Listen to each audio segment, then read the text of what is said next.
no executive action is going to have the full resources that we need to get this done. Since the president himself said that you guys are looking at those executive actions, can you talk? Is the sort of universe here just trying to restrict asylum claims? Is it changing processing times, or is it as extreme?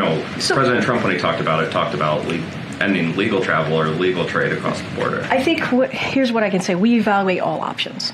Right, we do. We evaluate all options as it relates to executive actions. We just have not made a decision on this yet, but the president believes it's important to evaluate those options to see what's at our disposal to move forward. And we haven't made a decision, but what we will continue to do is, because there is a proposal out there that is bipartisan, would deal with what the challenges that we're seeing at the border. We think it's important. It was supported by the U.S. Chamber of Commerce, the Border Patrol unions. It is a bipartisan, proposal that we think would be tough and fair. We want to see Congress move forward with it. And so we're going to continue to call for that. But as it relates to what we're looking at, we're always looking at options. I just don't have anything. We're always going to evaluate our options. I just don't have anything to share. We haven't made a decision. The president said that he was examining ways to potentially shut down the border.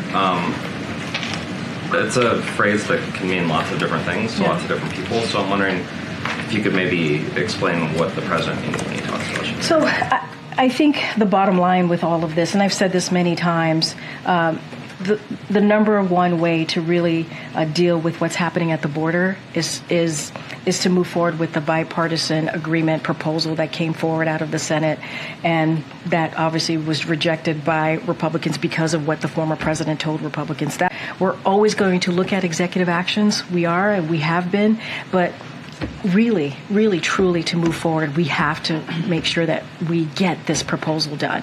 Iran is threatening a significant attack against Israel.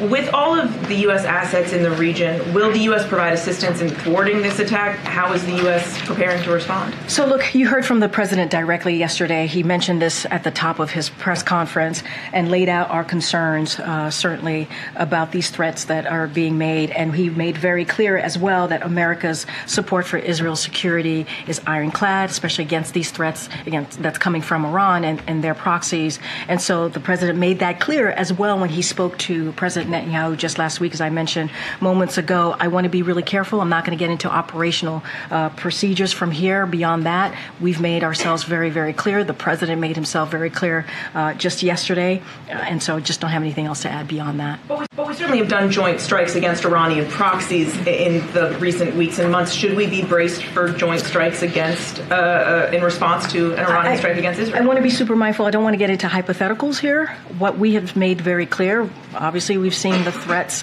coming from Iran, and so we have made ourselves very clear where we stand in supporting Israel's security. That is ironclad. That does not change. I'm just not going to get into details about our operational procedures from here.